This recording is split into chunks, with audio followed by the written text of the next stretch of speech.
Hi, welcome back to the Chinese Medicine Podcast. This is Marie Hopkinson. I'm a Chinese medicine practitioner, an acupuncturist and a herbalist in Perth, Western Australia. And today I'm going to be talking about, continuing the series on the mind-body connections in Chinese medicine, we're going to be talking about the interconnectedness of our emotions and our physicality of our body, particularly in relation to life purpose and planning. The second one is, what do you really want right now? This is a hard one because, and this is maybe a hard one for you because of this place of not knowing your life purpose, and that comes from a strong wood element. So purpose and sort of your life plan. Now, in the 5 elements aspects of looking at the body, something we consider is that, okay, people do have constitutional types, let's say. That's why you do have some people, different people look different ways. Okay, some people more easily are very thin and stick-like in their physicality of their body. Some people are more rounded, more sort of, I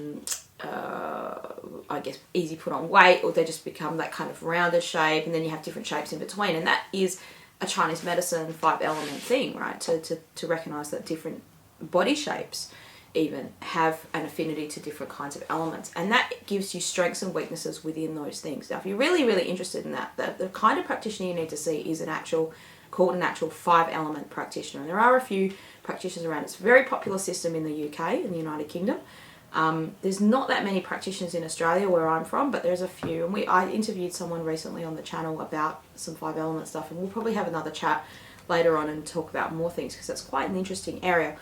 But that is the aspect of Chinese medicine. That's the field of Chinese medicine that looks into why am I the way that I am in a Chinese medicine way? Like, how does a Chinese medicine viewpoint recognize that these are my strengths and weaknesses as a person? And this is sort of almost like your DNA or your constitution of what you're born with. Now, it doesn't mean that can't change, but it does give you things, one, to look out for, to be aware of, right? It's like sort of similar to knowing, okay, I've got a history of diabetes in my family. I better watch out not to eat too much sugar and carbs, and to exercise regularly, things like that, because that's a problem for your family. You might have a history of mental health problems in your family, and that might be a DNA or a genetic correlation. So in a Chinese medicine sense, there can be those things as well. And the more you know yourself, the better you are prepared for life. And life is going to throw its ups and downs at you, no doubt. Whatever job or whatever industry you're in, or if you're a person that's looking after kids at home, or you're a homemaker, or you do a bit of both of those things. Whatever you do, or you're unable to work, or whatever, like, life is going to throw some stuff at you, right? And just from family, from like your job, from if you're your own boss, you've got your problems that you've got to deal with. If you've got a boss, you've got problems you've got to deal with from those things, and that's life. But the more we know ourselves, the more we know, okay, this is things that I need to watch out for, because when this happens, I get these habits happen, because all these things happen, this flow on effect happens, right? So life purpose and life plan, a strong wood element means that you have this ability. So if a person has an ability to see, okay, I've got a 5-year plan, 10-year plan, or just an ability to see where you would be in the future, to see yourself in the future, this is what I can see for my life, that's a strong wood element aspect. That means your wood element is strong if you can do that. And it's to do with the wood of, so liver and gallbladder are the 2 organs that are responsible there. Now, we talked a little bit about the gallbladder before in terms of timidity. So a weak gallbladder element, a weak gallbladder function would be timidity, like a person that doesn't know, or poor decision making, right? So if you find yourself in a position where you can't decide very easily, I would hazard a guess that you would have a difficulty in knowing where you're going in the future in your life, or that might be in a state of discombobulation at that time. So if you go to the shops and you just like stand at the cereal aisle and you cannot choose which cereal you want to take home, and you're like, I can't choose between Cocoa Pops and cornflakes or whatever the 2 are, yeah, then probably a big ask to say, well, what's your purpose? What's your ultimate goals in life, right? If you're struggling with those basic decisions. So what can we do about it? So the first thing to think of is, well, one is wood might not be nourished by water. So I'm just going to write that there so we don't get confused. Water. So water needs to nourish wood. What does that mean? Water is stillness. Water is the nourishment of the water. Okay, so here's a plant here. It's across here. So you've got the green of the plant, which is the wood. And that green of the plant it's only green, like it'll start to go brown. Here's a bit that's dying for some reason, because there's no water nourishing that bit, and so it's dying. It's going to be, and if this plant dies, if I don't water it, it will die. It won't survive without water. It needs water. So it's got to get the water from the ground or from the atmosphere, right? So if there's not enough water being put into this plant, it's not nourished. And that's pretty much what you want to think of in a Chinese medicine way, is what are the water type things? So meditation, mindfulness practices, a bit of downtime, having like the yin activities. So wood is a yang element, yang. It's mostly yang functional, and water is a yin aspect, which means it's cool, it's moisturizing, it's tranquil, slowing down, and that kind of stuff. And that can be hard for someone who's a go person who just says, I don't want to slow down. I mean, that's me, right? I don't want to slow down. I don't want to wind down. Now, it doesn't mean you have to wind down all the time, but you need some water to nourish that wood. And that's something you want to ask yourself. Now, you can have too much water nourishing wood, and then it just gets bogged down. It just gets overwhelmed. And wood still can't grow if there's too much. So if you don't have enough movement, you're not going to do enough exercise, you're not doing enough physical, like labor on your body and physical exercise, and you just lie down all the time, you will get sick, you'll get worse, you won't get nourished, right? So you can't just lie down all the time and not do anything. You have to have a balance of stuff. Sleep is part of that water. So that's something that high level entrepreneur people have sleep. Contrary to popular opinion, they do have sleep.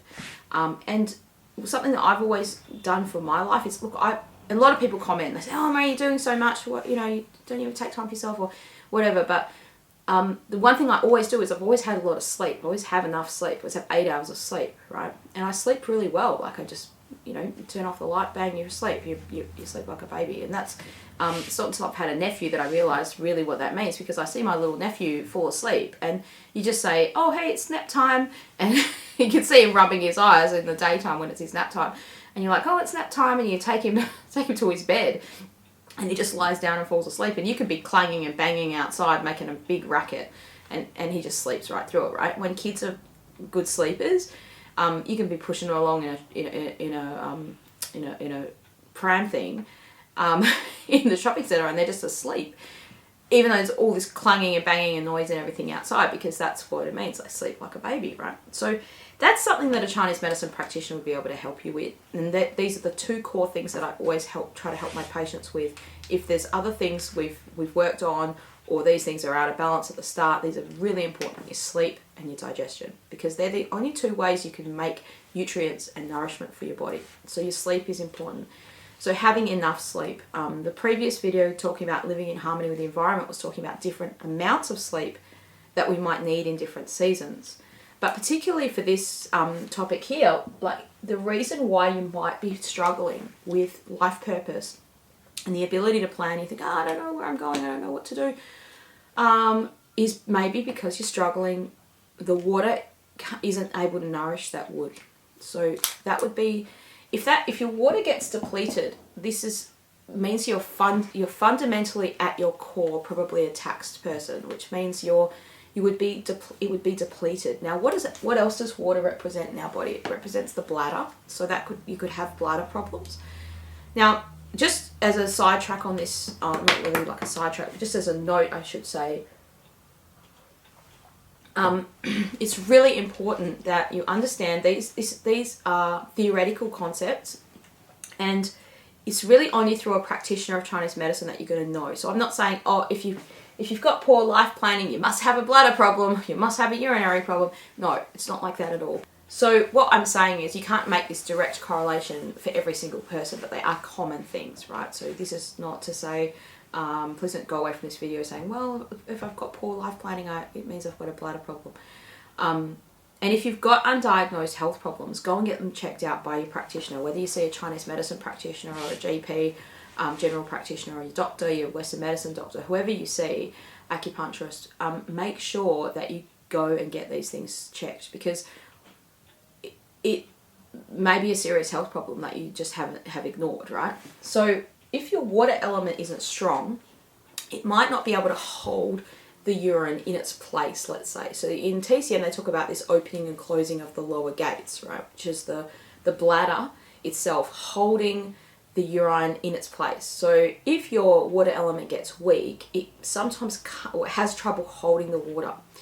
So what would that mean? What would that look like in a symptom way? Well, a person could have a bit of incontinence. They could have what we call dribbling urination. So they go to the toilet, they have a proper stream, they wee, but then afterwards there's a little bit of urine sort of dribbling out.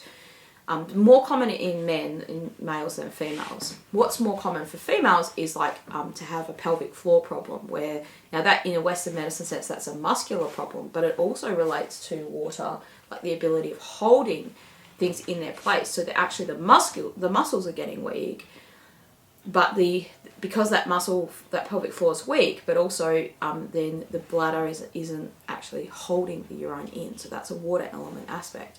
So if you laugh and you get a bit of wee come out, or you easy cough and wee comes out, stuff like that. What that could be is a person that has urination at night is the most common one. So as you get older, as you age, our body's yang declines. Now that's unfortunate, but that's just how it is, right? And so the more it declines, or the steadier, the steeper the slope of decline, the more likely these things are to happen. So, or the person might have had, we'll talk about fear and trauma and shock and stuff like that can affect the water element. So, what can happen is as you age, you go to the toilet at night as a regular occurrence, and people just think that that's normal. So I have patients which would come in and say, well, I'm going to the toilet maybe 2 or 3 times at night. And again, it's intermingled with your sleep. So if you're having to wake up in the night to take a wee, to do a piss, then that's disturbing your sleep. So that's not a great thing for your rejuvenation, your regeneration, all that sort of stuff. And that means then your water isn't nourishing your wood very well, and other things happen. And so the person wakes up and they feel tired, right? Because water is about that rejuvenation that helps us to feel like, hey, I can face another day. So if you're feeling so tired, of course you don't really care about where your life is going. You're just like, Maria, I just need to get through today. I can't capacitate anymore. I can only capacitate just getting through today. I mean, you're in that mode of getting through. So that's something to consider. Is the water? So the second one is, what do I want, right?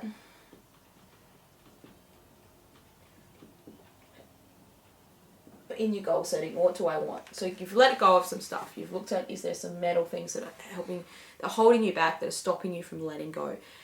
Get in that junk room and clean it out. That's one thing that you've got to do to kind of do that metal letting go. Then the second one is like, what do I want? And so water, is water properly nourishing wood? That would be the first place I would look at. How's your sleep? How's your urination? And in general, like your energy levels in terms of tiredness from a water element perspective, is more a lack of energy and a wanting to lie down. A person that needs to lie down a lot, or they just don't have the energy to do anything. There's lots of different kinds of tiredness in Chinese medicine. This is something that I find my students who are just learning Chinese medicine struggle with a lot, because patients come in and say, oh, I've got low energy.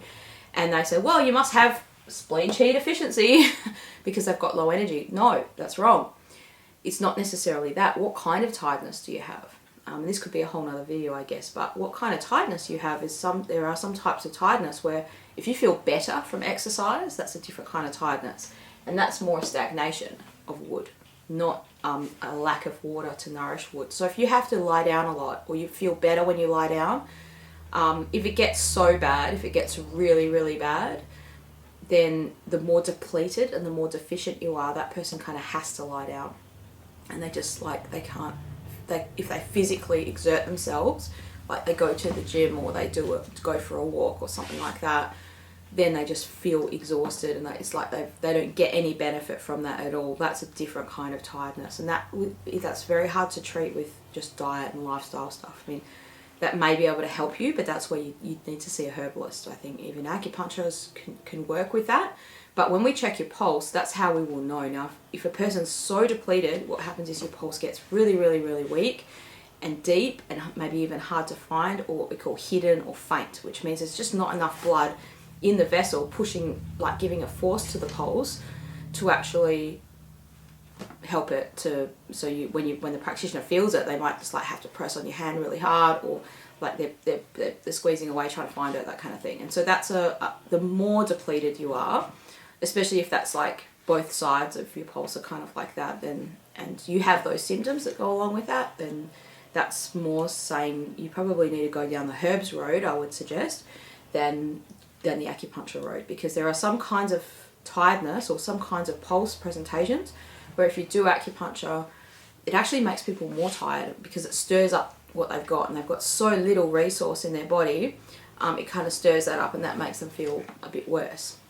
That's when your practitioner would advise you. So if you go to see an acupuncturist and a herbalist, that's why they're checking your pulse, because that's why it's reckless like not to check your pulse at all. So they'll know that whether you're a suitable candidate for acupuncture or not, that kind of thing. Anyway, that's a little side thing. So water needs to nourish wood. Now that brings me to my second point of the tiredness is a good segue to the common thing that happens for people is that they haven't, let's say you're healthy and you're younger, even if you're older and you're fairly healthy, and you just go through a period of stagnation, that blocked energy can make you feel tired and unmotivated, and it can mean that your wood isn't functioning properly, but it's just purely stagnation of wood, right? And so it just means that, hey, when you go to the gym, you feel fantastic, you feel really good. Now what can happen is people get into this cycle of like going more and more, or more and more exercise, more and more physicality, and they sweat, and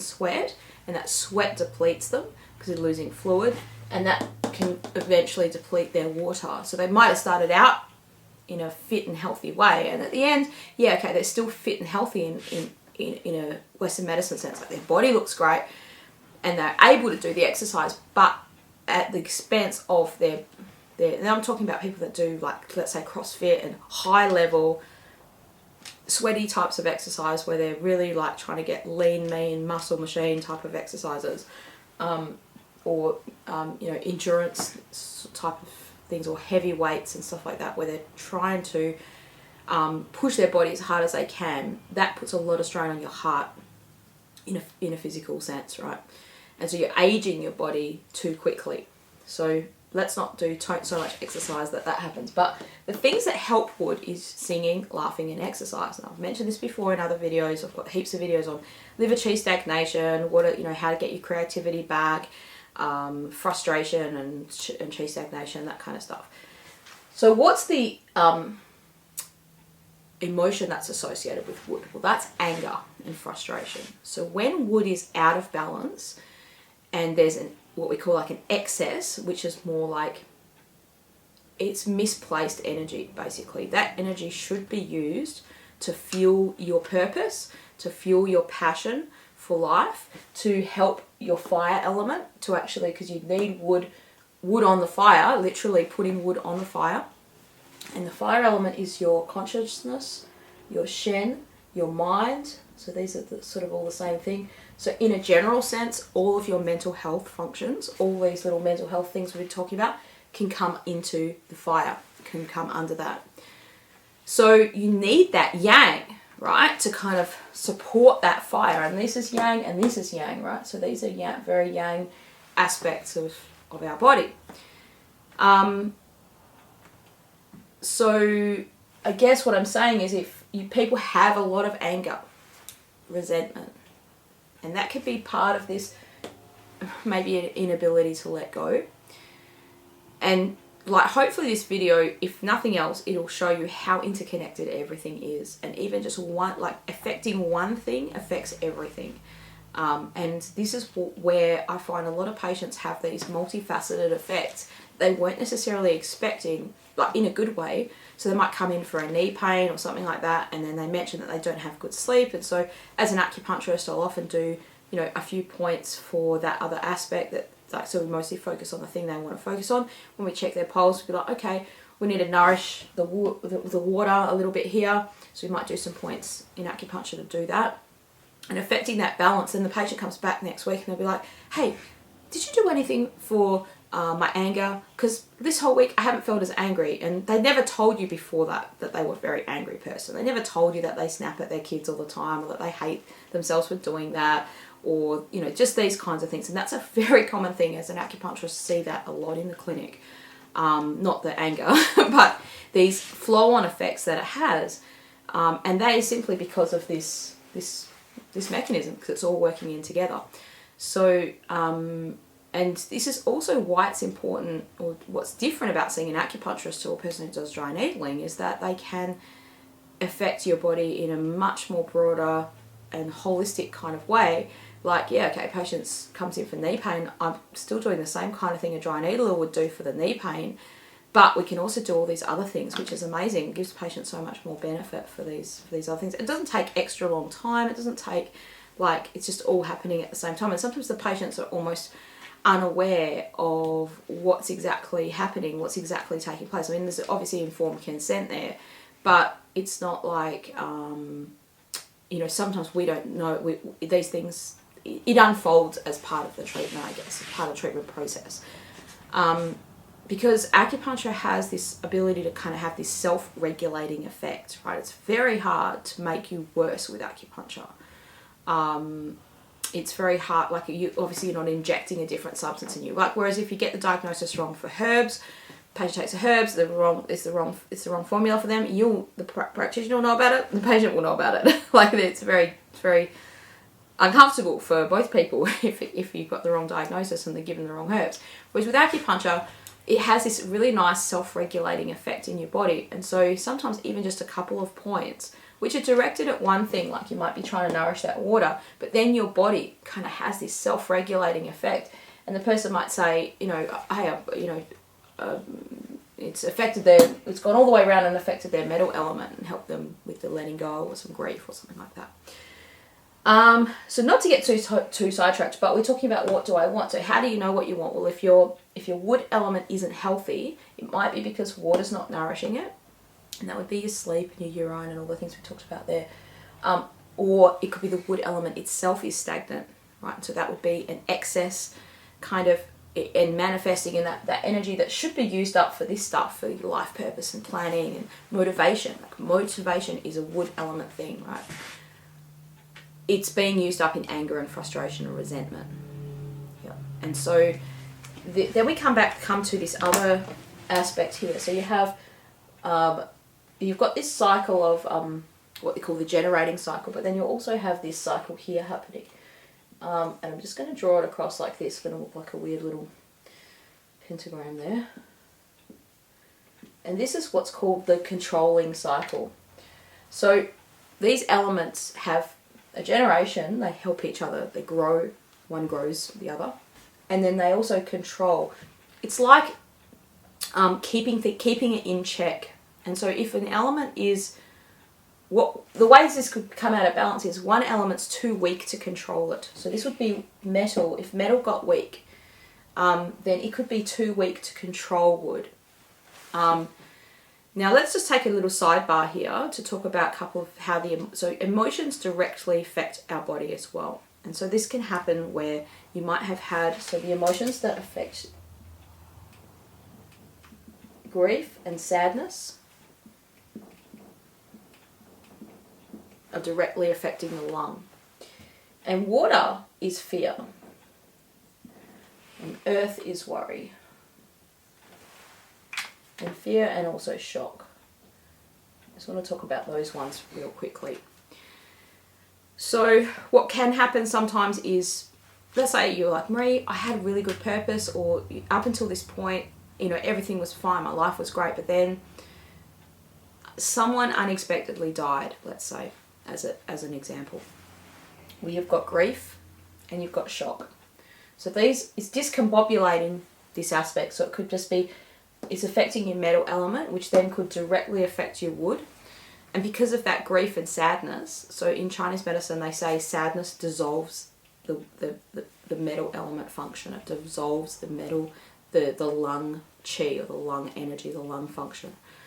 So that thing I was talking about before about gathering up the coins, like the sour gathering, so sour benefiting the lungs. Well, sadness is kind of like the opposite of that. It's like, you know, letting it go. And so that lung loses its consolidation. That person could easily, like after a grief or a prolonged sadness, people can often get lung problems. Like they get pneumonia, they get lung, like they might catch a cold or a flu and it just never goes away. They get a lung issue. Could be death of a person. It could be the loss of something significant in your life. It could be the loss of a partner who hasn't died, but you've lost the relationship. It can also be the loss of something that you wanted a lot, that you just have realised, I'm never going to get this, or I don't think I'm going to get this, or you've got this massive disappointment could be part of that, the lung. So to be feeling extremely disappointed, being knocked back over and over and over again for a job that or just any kind of employment, and that can cause sadness and that disillusionment. And that, like, this is where I'm saying one emotional aspect can have many kind of connotations. Now that we have the ability of the beauty of the English language, I guess, is to have lots and lots of different terminologies for these things as well. So disillusionment, disappointment, sadness, grief, that's all can affect our metal element. I mean, it could just affect people in their bowels, like constipation. They could just get, like, that's a very common thing. The metal, it doesn't like to be dry, like so dry, like in the bowels. So what happens is if it gets too dry, then you get constipation, or skipping days, not being able to go every single day, that kind of stuff. And not to be too crass, but letting go is a bowel function, right? That's what you need to be able to do. And sometimes people find they can't let go of their bowels. Like they want to go to the toilet, but they can't go. It just becomes difficult. And there's like a lot of difficulty around that ability that should be a regular, you shouldn't have to think too much about it. Just something that happens every day becomes a really major deal, and very difficult and hard. And that could be related in that way. So if that becomes an issue, then that could affect, like if your metal's not functioning properly, it won't be able to control wood very well. And it has this effect in this way as well, because it won't be able to nourish water, so then water might become weak, and then water can't nourish wood. So that could be one way it's also affecting, or it could just be directly it's not able to kind of control wood. So when wood's not controlled, like that feeling, so it's normal to feel frustrated, let's say. Okay, we all have this phone. I'm sure you all have a device of sorts. And you're scrolling, and you come across something that makes you a bit irritated, a little bit angry. And you cannot control that, right? And you just flare up into anger really easily over little things. Well, that could be metal not controlling the wood. So it just easily flares, right? And a person that then looks back on their actions and they think, I wish I didn't do that, or I just can't get, like, in the moment, I just can't control it. Right? Alcohol is something that we put into our bodies as a substance that has that effect on people very easily. You can easily see that, right? So it's like, it's a heating substance, and it makes the yang of our body go out to the exterior of our body. So it helps us be more free and loose in that way, if you like, not not to be derogatory, but like the flow of your energy is looser, right? It's less consolidated. But when it's looser like that, when there's less consolidation, there's less control over it, and so that it becomes out of control really easily, and it mostly affects our mind, right? Affects our shen. So it gives us frees up our inhibitions. Probably what I should be saying. Anyway, so that's one thing that could happen, right? And so you have that, and then you also there's flow-on effects that, I mean, I could make this video go on for ages because because I could.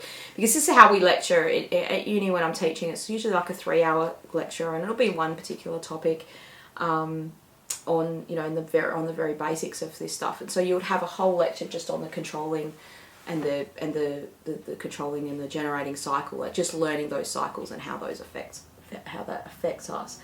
And so I've kind of just, hopefully this has been useful and helpful to you. And if it has, then pop a comment below. Let me know what you've liked, and if there's stuff that you think, Maria, I'd like you do a little bit differently, or there's some stuff you'd like me to expand upon more, then I'd love to hear about that. So yeah, I'm just going to pump this video out before Christmas. Hopefully this will come out really soon. So I want to wish you a happy holidays and Christmas and New Year. And hopefully this has been useful for you to work out these two things. So what do you want to let go of, and two, what do you want? And looking at, if you're having trouble just to define that and just to get to those things, then this is where I would start. Now, another thing this is solid gold right here. If you don't know about these things, then write it down. A couple of psychological things that might help you. Like, I'm a big fan of knowing yourself. The more you know yourself, the better you can be in life, and the better you can just navigate the obstacles of the difficulties of life. There's a couple of psychological tests and stuff that you can do for yourself, and some of them are free and some of them are paid ones. Now there's one that's called Know Yourself, or Know Myself, and I'll put the link below. Just letting you know, I'm not sponsored by any people to do these things or anything like that. So if there's any paid parts in these things, I don't get any money from it. I've used these tests myself before, and they've worked. I've done them, and that's why I'm recommending it.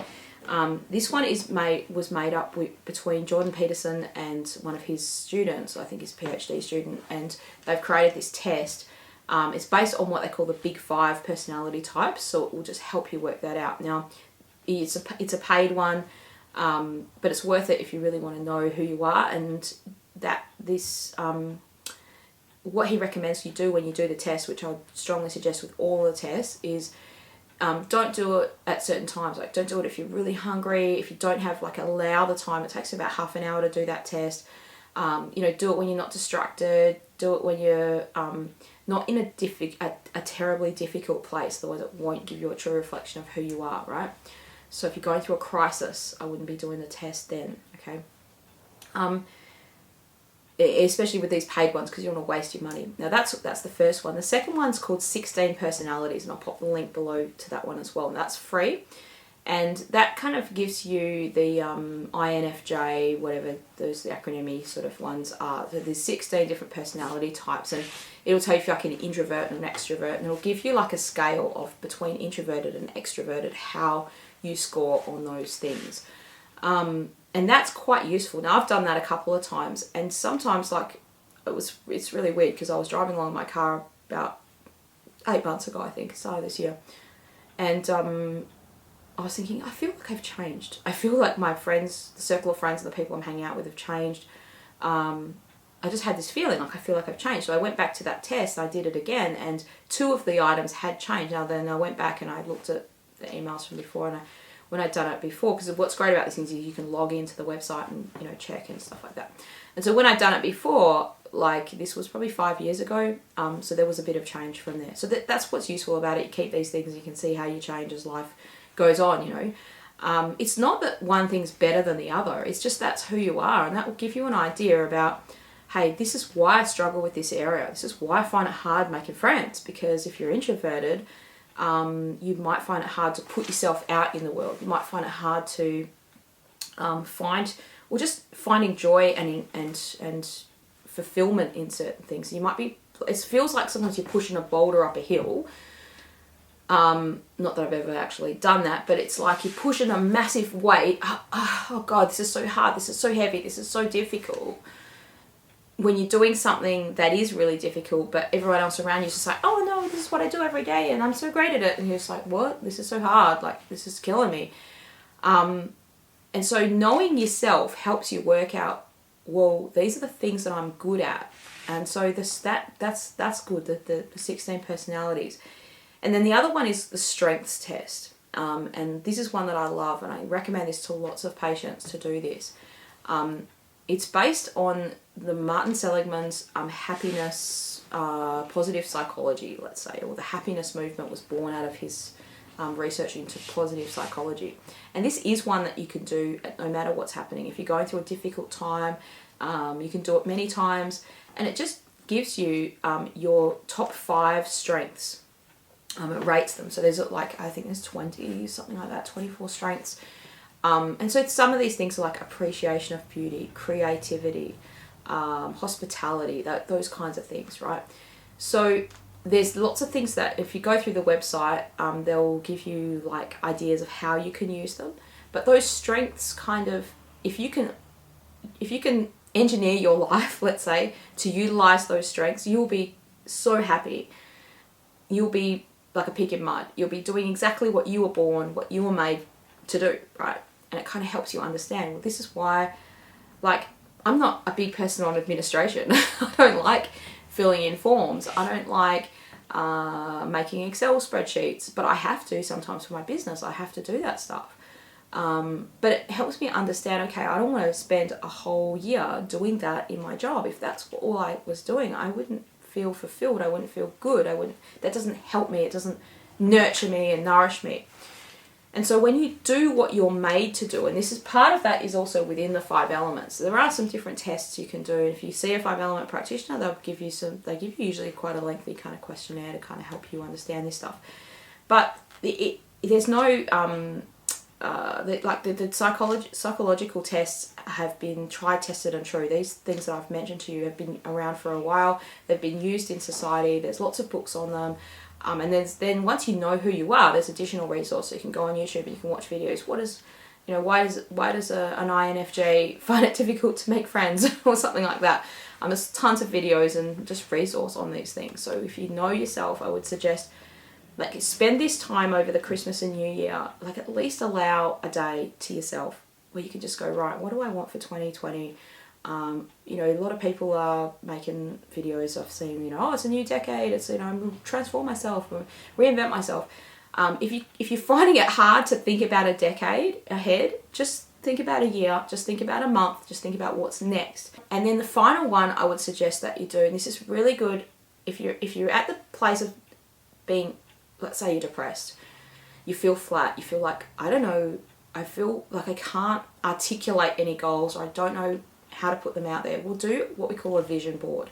So what you do is you get magazines is the best way to do it. Like you can go on Google Images and you can print this stuff out if you want. It just helps if you've got it visually somewhere, right? Use some wrapping paper, the back of the wrapping paper, like that comes in a big giant roll, and you can just have a massive giant piece of paper, right? And that's what I usually do, put a big giant piece of paper on the floor. And then you go to an op shop or a thrift store or wherever and just get a whole bunch of magazines for 10 cents each or whatever, that's 50 cents each.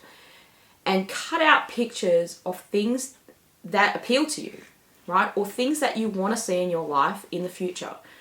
Don't give it a date. Don't give it an exact thing. Just think, this is what I want. Now, I've done this a lot for businesses that I've had. So when I've done I had a retrotastic store once, and a friend of mine told me to do this, and I had no idea about it. And he's like, oh, lots of retail shops do this. And it's like a planning thing for your store, right? So I used it for the store. What do I want? What do I want to put? What kind of things do I want in my shop? And so I just went through a process of doing that. And I've done it for other businesses that I've had as well. And it's very useful. And then I've done ones personally for myself. Like, this is what I want, right? This is the kind of man that I want. This is the kind of clothing that I want to wear. This is the kind of house I want to live in. This is the kind of car I want to drive. This is the kind of stuff I want. Now, it doesn't have to be like really materialistic.